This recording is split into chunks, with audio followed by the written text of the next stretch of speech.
Ciao, everyone, and welcome back to Growth Talks. My name is Raffaele Gaeta, I'm your host, and my guest today is Walter Woodman from Shy Kids.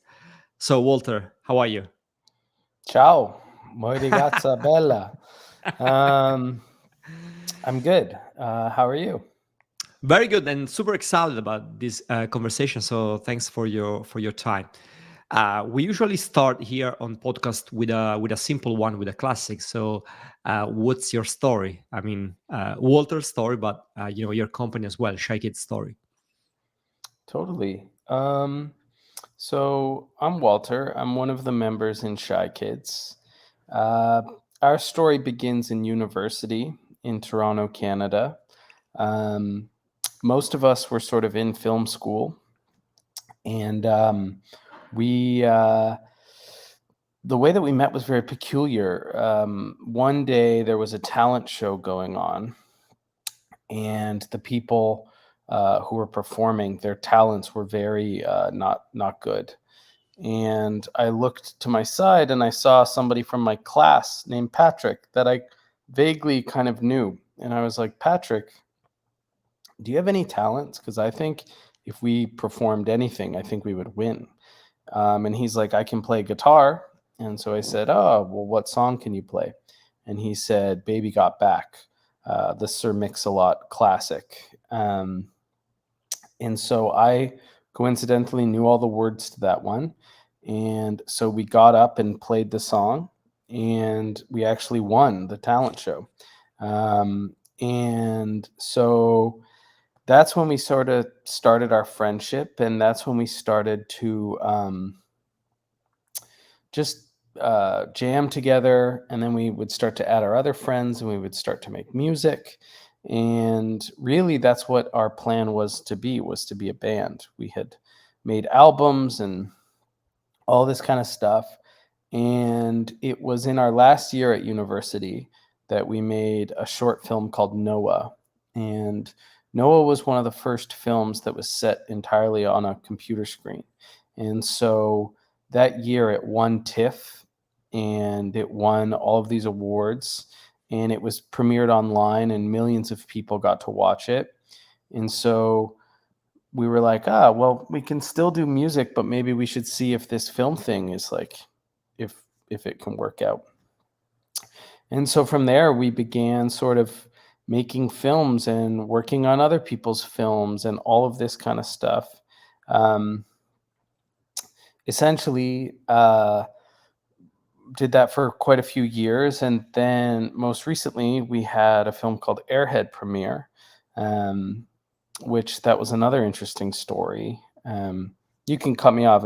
Should I keep going No, and no, no. say that? That's totally fine. We are gonna talk about in a minute. I Sure. just wanted to understand what's today the the are you still doing both music and video making and films and how do you find the space for and the time for both? Yeah, we do still make music. And in fact, I think some of our most recent music is some of our best. We have a new album coming out pretty soon. And I think the way that we've managed to do both is that music has always been more of a purely creative outlet. We never took music as like, this is how we're going to make a living, this is how we're going to make our money. It was always something that was more creative and more, there was just less expectations put on it. So we would make our money with film, and music kind of represented, at least to me, an outlet for creativity. And I think that the way that we do it both is different ideas require different mediums. And a song is an amazing medium to tell a story or to capture a feeling. And so, yeah, some things just work better as songs and some things work better as films. And so I think that's how we manage to balance both. And I will also say that making films is generally, in my opinion, just more of an immediate. It's more of an sorry. Making songs is just more immediate. It's like a song either works or it doesn't. It's pretty quick. Whereas a film, you work on it and you craft it and shape it and shape it and shape it. Whereas you do the same with songs, but it's a little more, I think, um, immediate, or it's a little more like to the point. Um, I would I say. love it. Um, and you anticipate about Airhead, and this is how uh, I got to know your studio, your company. I'm a huge fan of what's happening with AI. I'm always reading the latest news and trying to follow the trends. Um, I want to know how it started. So the beginning of the project Airhead. So it was OpenAI that reached to you. It was your idea. How it started, the whole thing. Sure. So, so yeah, like we said, we made movies, we made films, and a lot of the films that we would make was helping other people. So we do a lot of editing and animation, and we would do a lot of helping of our friends, or they would make a documentary and it would need animations or things like that. And so one of those things that we helped on was, we have friends at a company called Pressman Film that make amazing films. And one of the films that they made was one called Dollyland. And that was about the life of Salvador Dali. And their film was premiering at TIFF, and they needed someone to make an installation um, at the main lobby of the St. Regis Hotel, which is actually where Salvador Dali lived. Um, so they didn't know anyone in Toronto except for us, and they said, "Hey, can you make an installation?" Which is not something we've ever done. That was the only installation we've ever made, and continues to be that. But essentially, we made the lobby look like Salvador Dali's studio, and there was a piece of canvas that um, you could go up to somebody and sort of ask them to, um, you would imagine up this sort of surrealist painting, and then it would be projected onto the canvas. And the way that we made the surrealist painting in the installation was using DALL-E, the OpenAI software. Um, so that's when some of the OpenAI team came to visit our installation, and they were uh, so impressed with our producer and the work that we had done. They had never heard of us before. And that's when our producer, Sydney, sent them a bunch of our work. And they saw that our work was about technology or using new technologies. So they invited us into something called the artist group. And in the artist group, we would just talk to people and communicate with others and all this kind of stuff. And we saw Sora the same time everyone else, those first images of the dog and the girl walking in Japan. And around that time is when they tapped us on the shoulder and said, "Hey, would you like to try Sora? Would you like to use it?" And we said, "Of course, we would love to." They said, "Well, you're very active in our artist group, and come use it. Let us know what you think." And we made Airhead as a almost like a research project. The images that it made were so beautiful, but we said, okay, well, how do you make this into a story? Like, how do you turn this into a story? And one of the things that we thought is a character that doesn't have a consistent face is going to be hard to empathize with. So we said, what if we took away the face? What if instead they just had a balloon for a head? And that's when we kind of came up with the idea, and we just kept iterating on that idea. Oh, what is he scared of? What does he do for fun? All this kind of stuff. And we made the film rather quickly, and we showed it to the OpenAI research team, and they were really blown away. How you can, turn these images into an actual story once you add music and voiceover and all these different things. So yeah, so that's how it came to be.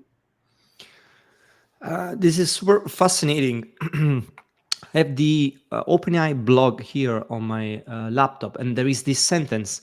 I don't know which one of you said this. I'm quoting. So, we now have the ability to expand on stories we once thought impossible. Uh, and this was really fascinating for me. It kind of blew my mind because I've seen some of your work on YouTube, and you've always been very open to innovation and technology and use of technology Mhm. into making films and videos. What do you mean with that? So the ability to expand our stories we once thought impossible. Well, I think most storytellers probably have a book or a folder on their computer of ideas that they love, but for one reason or another, they can't make it happen. And sometimes that reason is, oh, the studios don't want it for whatever reason. And sometimes that reason is, oh, we don't have enough money to make it and things like that. And there's all these, film is very prohibitive. It's a miracle that anything gets made. And so actually, the guy with a balloon for a head was just like a drawing that I had in a book, just like a sketch that was like a fun sketch. And I don't know if that film would ever exist unless I had that ability to make that, to do that. And for me, I think that that's what's really exciting. I think that there's a lot of talk about money and jobs and all of this kind of thing, and like there's very little talk about that film is prohibitively expensive. And now a lot of filmmakers don't won't have to go through all these gatekeepers to show what they are trying to make, and they can instead make something or make a proof of concept, and then they can take that proof of concept and go, you know, what do you think? And instead of trying to convince people for money to then make a proof of concept, to that you can just skip that step and we can make a in-depth proof of concept. We could release that proof of concept online and it can show that there's an audience for something.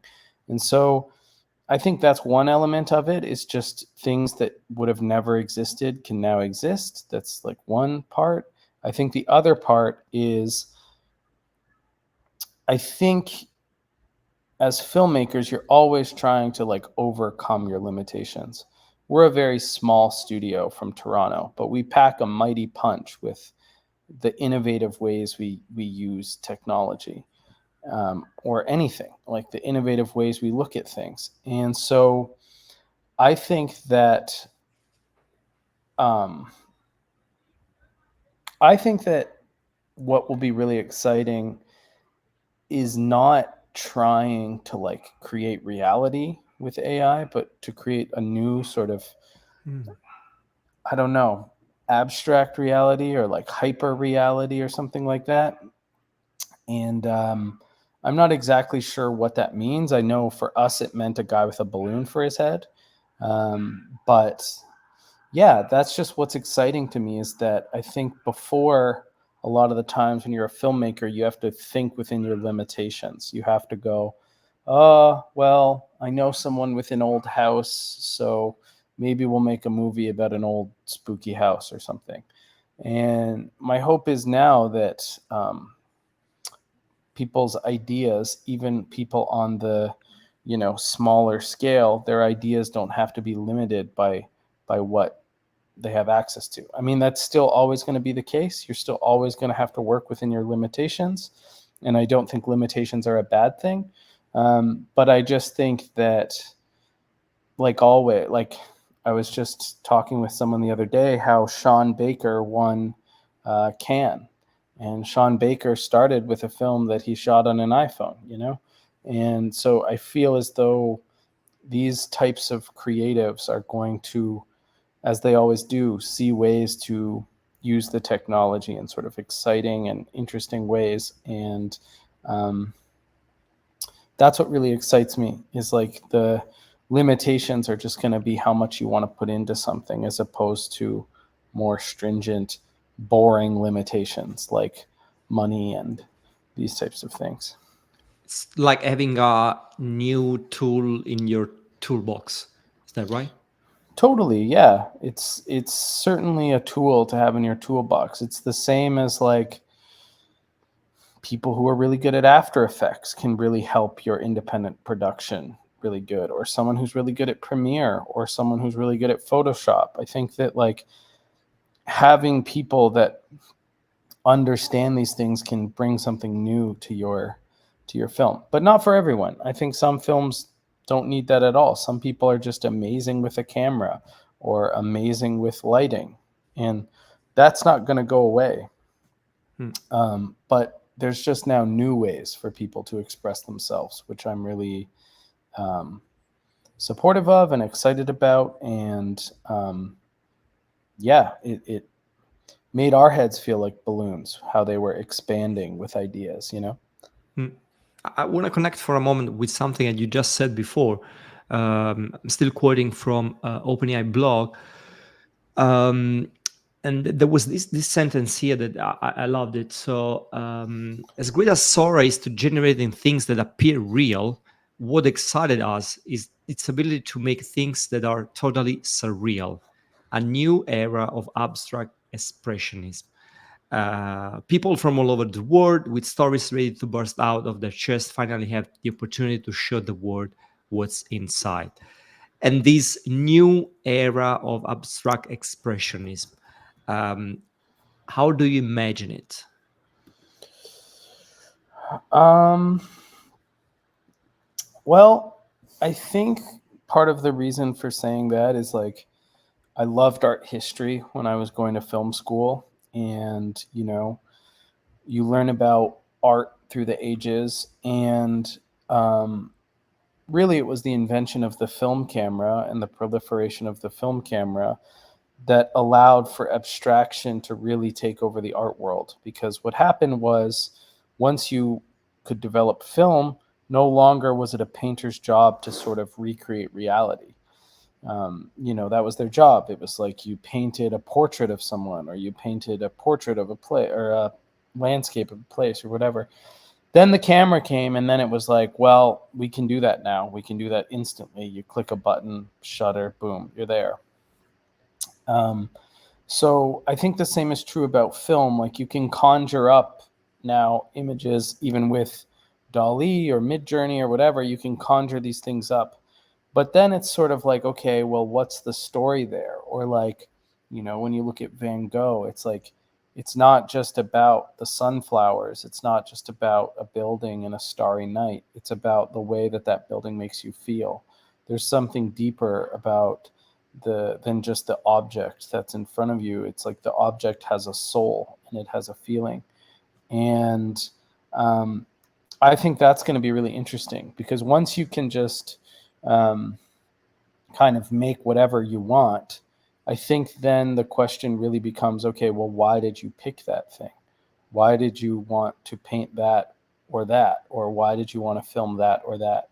You have to have more justification in why you're choosing to do something. Because when you can do anything, then it really matters what you do and why you pick it. Why Salvador Dali picked the lobster telephone and not the clam telephone, or why Andy Warhol painted soup cans, Campbell soup cans, and not, I don't know, a different type of soup can. I think it's like very important to understand why you're choosing things.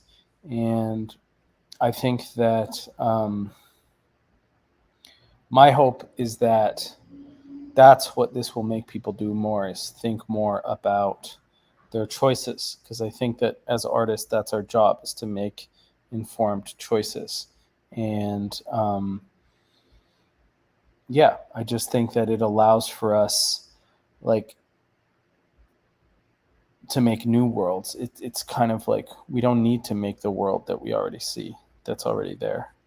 um, Yeah. I love it. If you are enjoying this episode, please check out my lead generation course. You can watch it for free on gaito.link/skillshare, Gaito. As an entrepreneur, marketer, or business owner, you know how crucial lead generation is. In this course, I'll be sharing with you 20 proven tactics for lead generation in both B2B and B2C markets. You can watch it for free on gaito.link/skillshare, Gaito. You'll find the link in the description. Probably one of the main discussions about these new tools, the Gen AI tools that we are using in the last year and a half, or seeing demos online. One of the main discussion is about the role of creativity. Uh, there is a whole discussion about these tools are gonna kill our creativities. Everything is gonna look the same. No one is gonna be, creative anymore. We're gonna be stupid and whatever. What's your take on that? How do you imagine the relationship between creativity and the generative AI tools? Yeah, I mean, like, I don't know if people were looking around before Gen AI tools, but I think you could argue that people have been saying the same thing. Like, people said the same thing about cell phones. And it's like, yeah, everyone now has a camera in their pocket, but is everyone a photographer? I don't know. I don't think that they are. And everyone has the ability to make videos now, but is everyone a director? Is everyone a filmmaker? I don't know. It's the same as everyone has a pen, doesn't necessarily make you a writer. Um, and it's my belief that I think writers and directors and all of these people poke through, um, and their work transcends the time that they're in, or at least that's what they try to do. And I just think that's such a cynical way of viewing art and viewing life. I think a few things. I think in a time where images can be generated easily, that's going to put a higher premium on people who can do things like painting, people who can do things like writing at a typewriter. And I think also it's going to make new forms of art. What's the person who makes an image in Midjourney, screen prints it onto a canvas, and then paints over it? Or what's the person who, whatever? There's like infinite amount of ways to mix and match and use things and use tools. And I just think it's like really reductive to be like art is dead. Like, people have been saying art is dead for the last 2000 years. Like, in the Renaissance, they say art is dead. In the like every single era, people say art is dead. And like, I just think they're always wrong. Every single time they're wrong.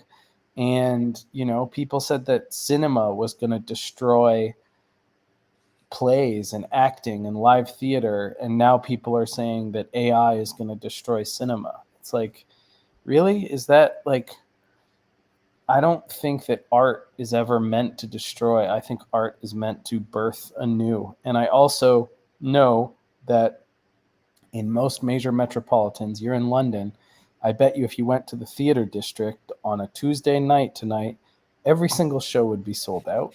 Every Yeah, single totally. every single like Broadway show would be there. The movie theaters would be running. Like, I just think it's like it's a really, you just sound old to me. You just sound like old and boring. And if you don't like these tools, don't use them. And if you don't like them, don't support anyone who does. I think that there's going to be tons of artists who go, I am actively not using AI. And by the way, I support that person 100%. I think that they should. I think that Studio Ghibli should reject computers. I think that people should reject computers if it's not for them, because I don't want to push anyone to do something that's not honest to them. I want people to make something that's honest and true. And I think for some people, that's going to include AI or new technologies or computers or whatever. And I think for some people, it's going to reject all of those technologies. And I believe that there's room for both, lots of room for both. And I love both. I love art that's made in a totally new way. And I also love films that are shot on film. And I love going to go see film screenings where it's a 70 millimeter print of the film. I love that there's room for both. We don't need to have this like it's AI and everything dies, or it's the classic and we must hold on to this like conservative idea of what art is. Like, we're not still cutting movies on film. Like, in film school, they taught us to actually cut the film. Like, when you say cutting a film, the Yeah, it reason was you say that, literally. literally cutting it, literally splicing it together, taping it, and like, what an important lesson that is. And I think if you don't understand those things, AI is like going to be a waste of your time, because like you must understand the rituals and the way that these things work. Um, but yeah, I just like I'm more optimistic and hopeful, and uh, I just know that like I still shoot on film. I'm the guy at Niagara Customs Lab, which is where you get your film developed. It's the one place in Toronto that you can get like film movies developed, and it's like I'm still going there, and I still love that, and I still think that there's room for that. But maybe I want to take the Super 8 film that I've developed and put AI over it. What does that look like? Or what, like, I just think that there's ways to different combinations of flavors that we can try and we can expand upon. And I'm just open to that. I'm open to seeing where that brings us. Yeah, I think that's probably the most important takeaway. It's what you just said. There is room for both. I was reading a few days ago how when photography was invented, there were painters saying, "Oh, photography is gonna kill painting. There is no soul in photography. The process is completely different. We are the true artists." And nowadays we respect both of them, so we respect painters and photography. And I suppose it was the same maybe with, I don't know, electronic music. If you want to go to a concert and, I don't know, listen to some electronic music, you can do that, but you can also have a jazz night and go super classical. And Yeah, I maybe mean, that's. like, I don't like EDM at all. I think it sucks. I think it's quantized. I think it sucks. But I've also been to EDM shows that I really love, or I also listen to Daft Punk and they're amazing. And so for me to say that electronic music sucks on a whole is like wrong, because you're definitely going to find some electronic music that you like. And yeah, like I think what's really funny is like you look to 20 years ago and people are talking about CGI, how CGI is ruining movies and how CGI is like going to be the death of cinema. And now the talk in when we're talking about AI is, oh my god, all the CGI jobs are going to go away. It's like, well, what is it? Like, which one is it? And like, for me, I personally like when I see the big spectacle movies that come out, whatever, Aquaman 2 or something, Aquaman 8. So much money and technology goes into making those movies, but in my personal opinion, they lack a story. And that's the real question, is like, what is your story? Not what technology are you using, but what is your story? And I don't care if you use a trumpet or a synthesizer or a guitar. What's your story? What's your song? That's the important thing, um, for me personally. Yeah. I wanted to ask, during the process of doing Airhead, what was the wow moment with Sora? I mean, so many. Seeing those first images that Sora produced was pretty wow. Seeing a guy with a balloon for his head, and the balloon sort of had reflections and bobbled, like it didn't just move, whatever. It kind of like had like a wobble to it. Um, but I think that, what's funny, the wow moment is almost easy. The the moment that I think is more interesting is the like I'm bored moment, where you know I think we've all experienced this because we've all used ChatGPT now, where first 10 minutes, write me a poem about my cat, whatever. And it writes you this poem. Okay, write this poem, but you're Donald Trump or whatever it is. Writes the poem. And then 10, 15 minutes in, you start to go like, well, it's kind of just doing a impression. It's almost like a Halloween costume of these things. And of course, that's going to get better. We're still in an infancy. But I think that wow factor fades. And then you got to ask yourself, okay, well, what am I actually trying to do here?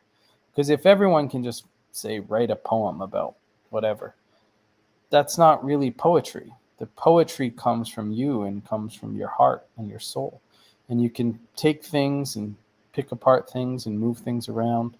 But yeah, I just believe that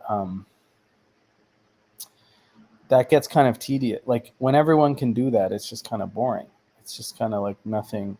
So you have to find out what's in your soul, and you have to get to that.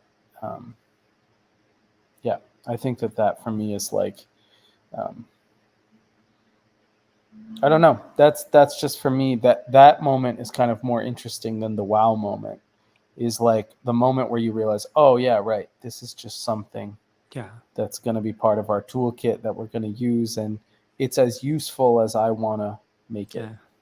Yeah. Yeah. You have it, you know that it works, and then you ask yourself, and now what? And now And now what? what? And Yeah. now what? And that's the question. And that's the question that like artists have been asking since the dawn of time. And that's the question that no matter how good the technology gets, they're still going to be asking that question. And uh, I believe that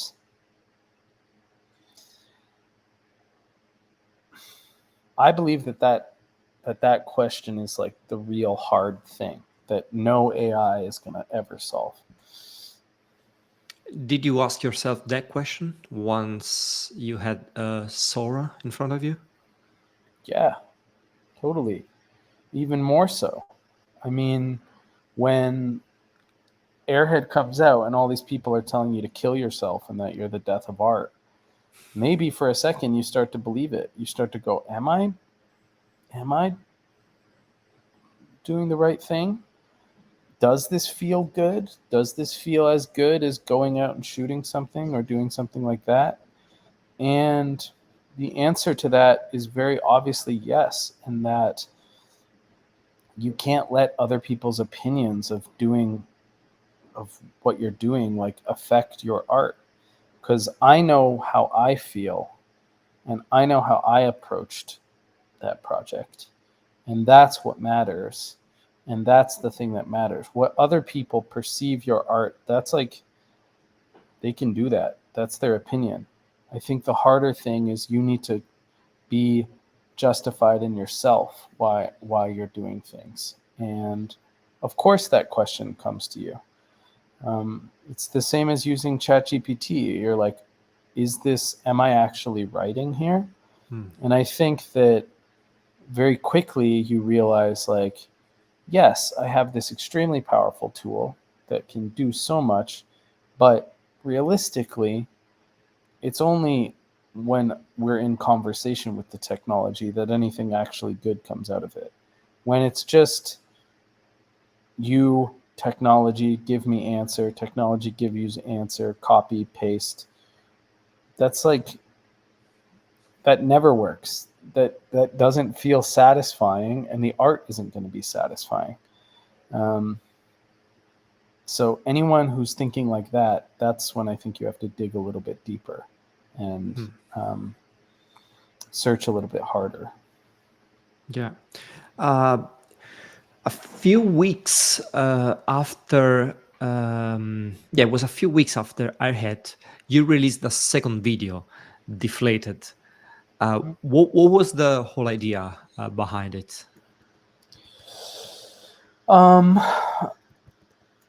Deflated, we wanted to do two things. We wanted to combine live action and like traditional live action shooting um, with Sora generated images, and we also kind of wanted to like make fun of the reaction to the film. Like it was so big and so overwhelming, and we kept thinking about like let's do a sequel, let's follow it up, and like it would be really hard, I think, to try to make something that's the same tone as that. And so we didn't try that. What we did instead was said, let's go in a completely opposite direction. Let's make a comedy and let's make fun of everyone hyping this thing up so big.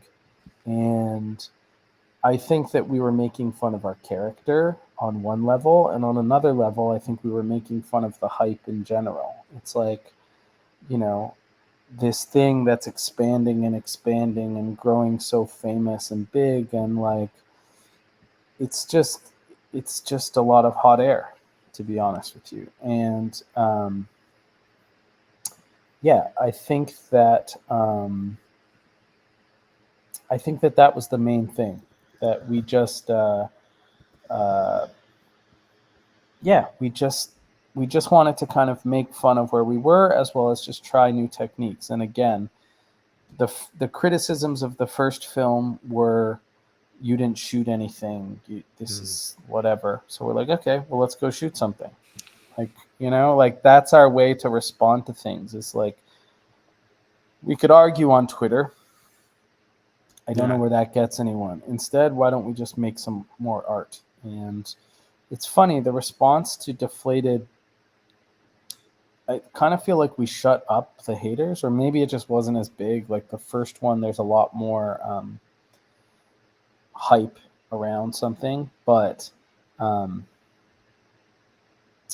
the second one, the overall reactions were kind of like, oh wow, they kind of shut me up in a way, like that because we address the haters directly. It's like we hear you, we Yeah. understand what you're saying, we understand that the thing has too many fingers on its hands. Like we understand those criticisms and we hear them. We just think that we're making art. So, Mm. you know. And do you see yourself as a studio? I mean, as a company, production company, using Sora again in the future for new projects? Hopefully, hopefully. We have been working on more projects, um, but it's not right for every project. Mm. Um, I think that some projects are going to require Sora, and some projects it's totally going to be inappropriate. And I think it's really up to you as an artist to figure out that balance. Mm. Just as you said before, if you're shooting a movie and you want to use, film, or you I don't know, recording a song and you want to use a guitar or a synth or whatever. Um, Walter, we usually end these conversations here with two quick and simple questions. If you want to share with my audience any cool books and tools. So let's start with books. Do you have any recommendations? Something that you are reading right now, or something that was important for your vision, your work, or whatever? Any books? Yeah, I love books so much. So I have so many. I love the fiction of Alexander Weinstein. He wrote two books, Children of the New World and Universal Love. I would highly recommend that. Short stories about a near future. They're funny and they're brilliant and they're really digestible. You can really read them, um, and they're just great. Uh, I've been reading a lot of philosophy books. Um, there is one by Mark Kingwell. I believe it's called Singular Creatures, and it is all about the advent of AI and sort of a very philosophical approach to AI and the thinking behind AI. Um, I have been reading a book by Bell Hooks. Um, it's called, is it called All About Love? Hold on, let me just double check. It's right here. 2 seconds. Um, I leave all the links in the description. yeah, please, Bell Hooks, give her more book sales, even though I think she's passed away. All but- about love. Okay. Yeah, that is a book about love, but from a very distinctive perspective. I would say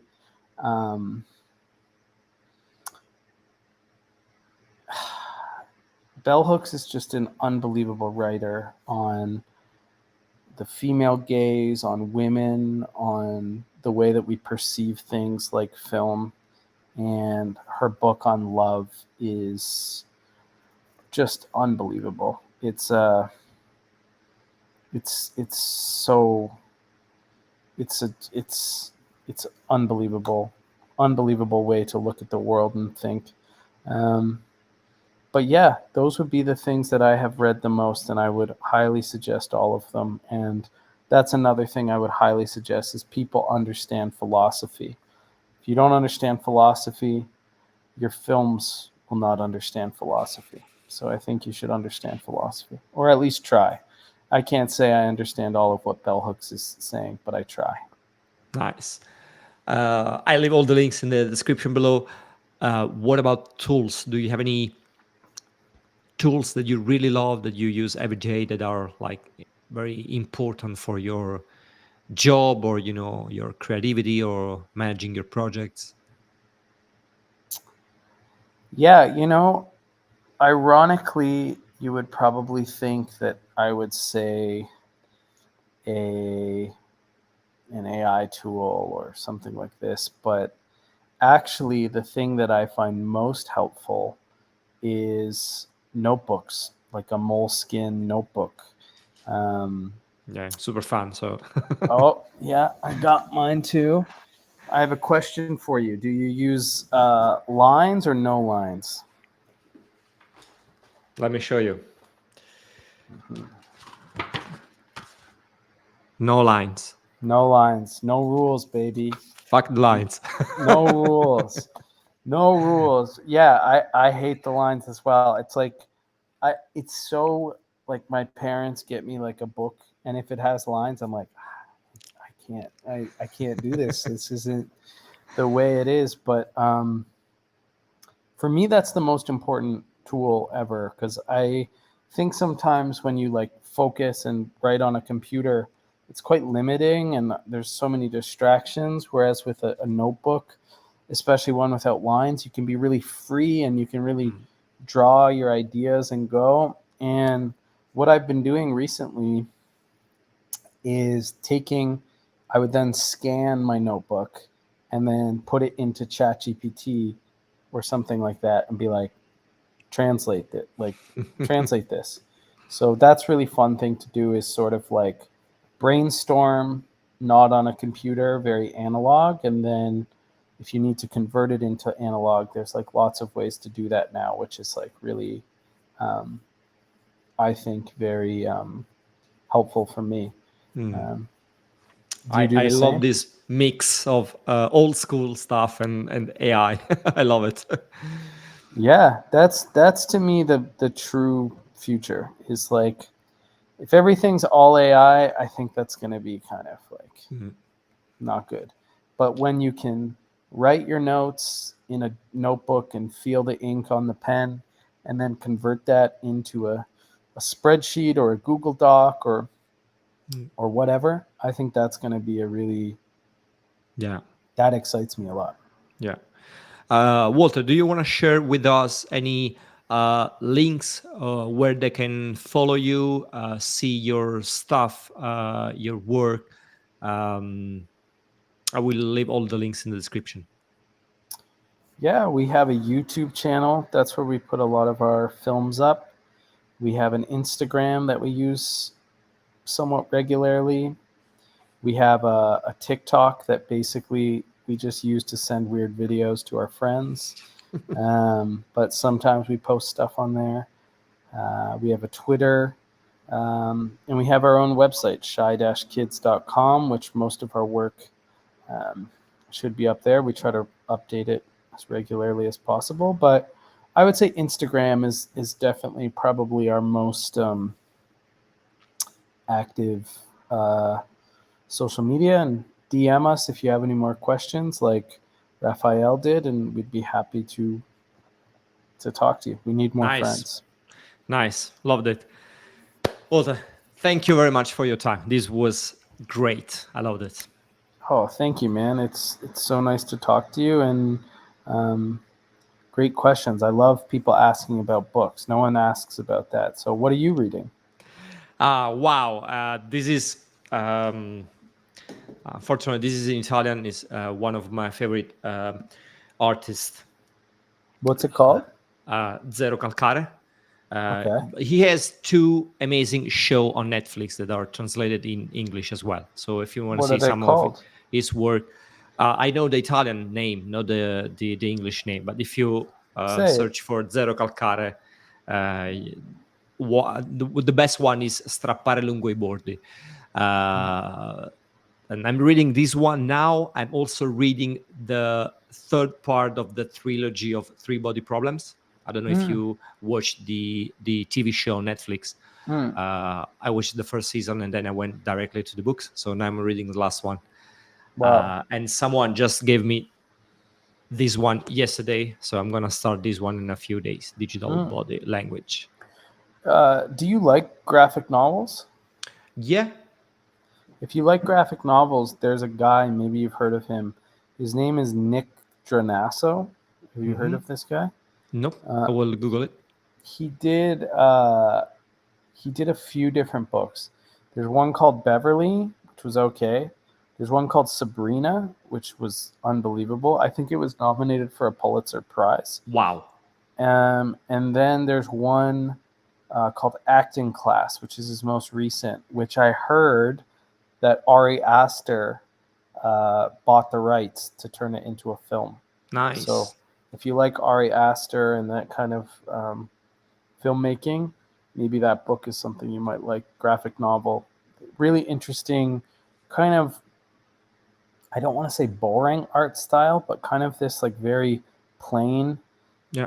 drawing, but very beautiful. But please send me those links as well, because I Yeah, I love, will. I will. I will. I yeah, will. For sure. cool. Again, thank you very much. This was great. Thanks for listening to this episode of the podcast. I hope you enjoyed it and you learned something new. Make sure to subscribe to us on YouTube and Spotify to stay updated on new episodes. With your support, I can continue to bring great content and great guests to this podcast. So hit the subscribe button now, and I'll see you in the next episode.